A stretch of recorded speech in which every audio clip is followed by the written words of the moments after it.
দেখো পটল চিংড়ি রান্না করছি। পটল চিংড়ি রান্না করার জন্যে আমি দেখো কড়াইতে একটু বেশি করে সরষের তেল নিয়েছি, কালো জিরে ফোড়ন দিয়েছি, দিয়ে পটলগুলো বেটে নিয়েছি। বেটে নেওয়ার পরে আমি তেলের মধ্যে পটল বাটাটা দিয়েছি।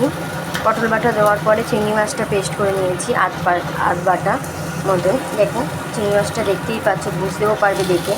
অর্ধেক বেটে রেখেছি চিংড়ি মাছটা, বেটে ওর মধ্যে দিয়েছি। দেখো চিংড়ি মাছ দেখা যাচ্ছে। তার সাথে আমি ভালো করে একটু ভেজে নিয়ে এর মধ্যে দুটো পেঁয়াজ বড় বড় কেটে ওর মধ্যেই দিয়েছি, দিয়ে ভালো করে ভাজছি।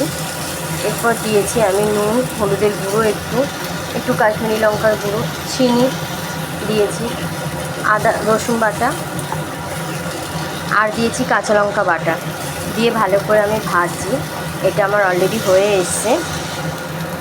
দেখো আমার পটল বাটা হয়ে গেছে রান্না, দেখে নাও। এর সাথে আমি রান্না করেছি কই মাছ ঝাল, পটল চিংড়ি বাটা আর কই মাছের ঝাল করেছি। কই মাছের ঝালের জন্য আমি বলে দিই কী কী লেগেছে। কাজু বাটা দিয়েছি আমি, এর মধ্যে কালো জিরে কাঁচা লঙ্কা দিয়েছি, আদা রসুন বাটা দিয়েছি, পেঁয়াজ বাটা দিয়েছি, কাশ্মীরি লঙ্কার গুঁড়ো দিয়েছি, হলুদের গুঁড়ো দিয়েছি, ধনের গুঁড়ো, জিরের গুঁড়ো একটু দিয়েছি, নুন মিষ্টি একটু দিয়ে, আর যা যেহেতু তেল বলে ওই জন্য বেশি করে একটু সরষের তেল দিয়েছি, দিয়ে আমি রান্নাটা করেছি। দেখো চেহারাটা কীরকম হয়েছে এদের দুজনারই।